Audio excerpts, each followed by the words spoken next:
sa ESIA.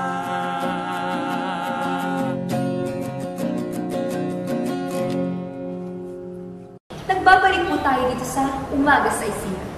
Kung kanina uli ay pinatikim natin sa ating mga manonood ang kwento ng pamilya nila Juan tungkol sa kooperatiba at pag-aalaga ng kalabaw, ngayon naman ay tuluyan na nating alamin ang tungkol sa kooperatiba. Kahit sa mga nagtatanong kung paano nga ba sumali sa isang co-op, ano ang mga serbisyo dito, at sa iba pang mga katanungan, halina at tuklasin ang pagko-co-op sa Alamin Na.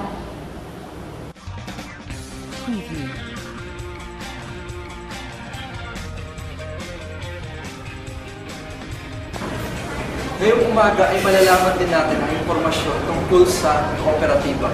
Halina at ating alamin.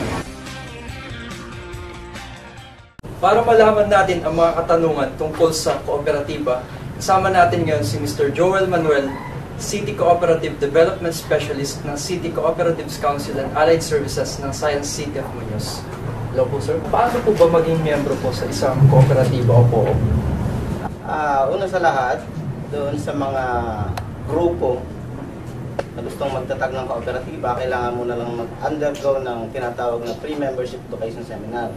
Na kung saan, gagawa sila ng request letter o pwede rin maging personal na magkipag-ugnayan sa aming opisina upang mag-conduct o magkaroon ng seminar na isa sa mga #1 na requirement doon sa pagtatatag ng kooperatiba. At least, meron kaming nire-required na at least may mga minimum of 21 participant. Kasi yung 21 na yun yung nire-recommenda na minimum upang na participant at maging membro ng kooperatiba dahil yung 21 na yun, officers pa lamang. Aside from that, merong mga after nung pre-membership education seminar na tinatawag, kailangan na nilang gumawa ng mga articles and bylaws. Plus, humingi din ng mga membership fee as well as yung tinatawag nating paid-up capital na manggagaling doon sa mga miyembro upang maging kapital ng grupo or ng kooperatiba doon sa mga pagnenegosyo. So, pagka nakumpleto na lahat yon, nagkaroon na ng seminar, nagkaroon na ng articles and bylaws at nakalagay na doon yung kanilang mga paid-up, subscribed capital, ito i-re-registro natin doon sa Cooperative Development Authority na siyang magbibigay ng certificate of registration doon sa isang grupo na nagnanais maging kooperatiba.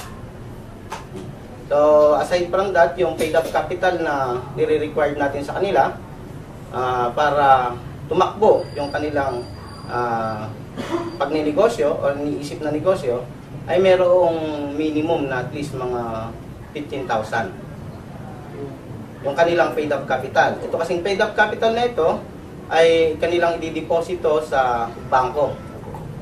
Bangko kasi isa rin sa mga requirement dito sa pagpaparehistro na meron silang bank account na merong nakalaang pondo na nanggaling dun sa kanilang sosyo na around mga 15,000 euro. Yun yung mga basic na pangailangan o requirement para makapagparehistro ang isang grupo sa na maging isang kooperatiba, rehistradong kooperatiba. Halimbawa naman po kung miyembro na po ako ng isang kooperatiba, ano po ba yung mga inaasahan ko na serbisyo po mula sa co-op? Marami. Kasi taon-taon ay nagkakaroon na tinatawag na after noong fiscal year, nagkakaroon ng tinatawag na General Assembly. And during General Assembly, supposed to be dapat ipamahagi yung mga kita ng kooperatiba. Ito yung tinatawag nating dividendo or interest and share capital sa patronage refund doon sa mga miyembro ng kooperatiba na nagpay-patron doon sa kanilang negosyo o produkto. So yun yung mga basic na benepisyo noong mga miyembro ng kooperatiba doon para magkaroon ng interest and share capital at patronage refund. Pero bilang isang miyembro ng kooperatiba, ito kasi isang demokrasya. Demokrasya na kung saan ang nagmamay-ari ng kooperatiba ay yung mga miyembro mismo. Ang pinakamataas kasing ang pinakamataas or pinakamakapangyarihan ay yung General Assembly. So from the General Assembly bababayan sa Board of Directors and doon sa mga standing committees. Lahat ng mga member in good standing na tinatawag, ay may karapatang bumoto, iboto, tumanggap ng mga benepisyo ng kooperatiba, at makipag-participate doon sa anumang mga polisiya na ikagaganda ng kooperatiba. Aside from that, yun na nga,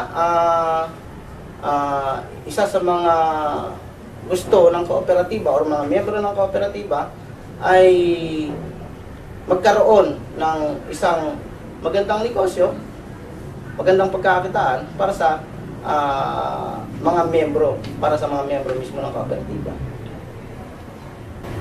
Kapag naging miyembro din po ng co-op, bakit naman po kailangan, alam ko po yung batas naman po tungkol sa co-op? Siyempre, para alam mo rin yung karapatan mo bilang isang miyembro. Baka naman hindi tugma yung benepisyong natatanggap mo na dapat ibigay sa iyo ng kooperatiba.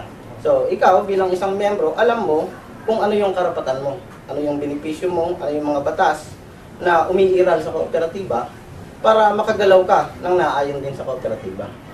At nakuha mo nga kako yung mga benepisyo na dapat matanggap mo bilang isang miyembro ng kooperatiba.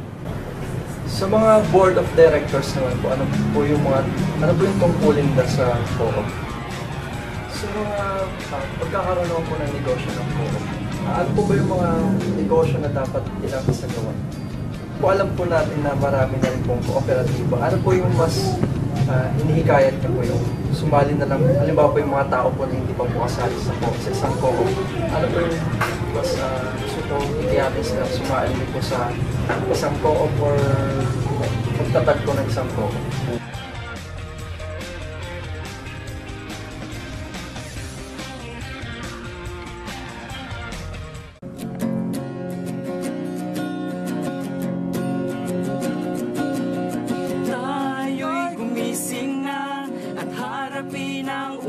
Sa ESIA.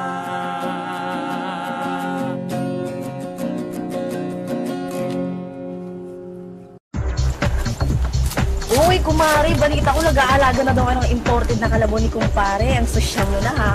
O Mari, kanina mo naman nalaman. Sa mga kapitbahay natin, paano ba kumuha ng ganon? Sa dairy module baka mo? Oo, yun ata yun. Dapat kasi mag-member na rin kayo sa kooperatiba natin dito. Ganun ba? Sumali na rin kayo sa training sa pag-aalaga ng kalabaw at screening sa Philippine Carabao Center. Kung nais ka talaga mabigyan ng imported na kalabaw. Sige Mare, sasabihin ko yan sa asawa ko. Para ma-avail ang dairy module, magsadya lamang sa tanggapan ng Philippine Carabao Center para sa iba pang katanungan at proseso.